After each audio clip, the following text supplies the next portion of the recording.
You wrote a whole book about it, but do you have like a short definition of harm reduction? Sure. So, harm reduction is the idea within drug policy that we should be focusing on stopping people from getting hurt, not stopping them from getting high. And that can be extrapolated into other areas where people are going to do risky behavior. So you have to reduce the risks associated with the behavior if you can't stop the behavior.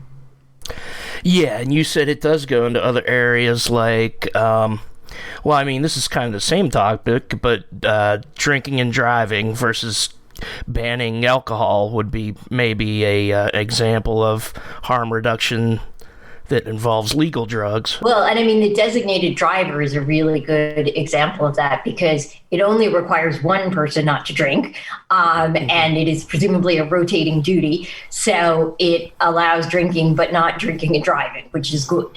So how does harm reduction differ from how we've dealt with drugs and drug users? Well, the question says in the past, but actually that's still ongoing today. So basically, if you're focusing on reducing harm rather than on stopping people getting high, you have to look at the harm associated with your policies.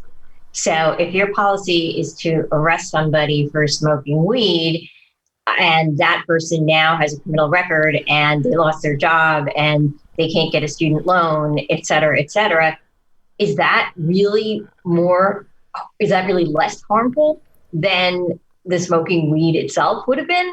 Mm-hmm. So if your policies are doing damage and they're actually not having an effect on the measures that matter, such as are people getting harmed, are people dying of overdose, are people getting into recovery, then you really have to focus and you really have to ask the question, why are we doing this policy? And really, for most policies, what you want is to not hurt people and ideally help them. So if you're doing a policy that is both hurting them and not helping, it's really not effective and it's a really bad idea.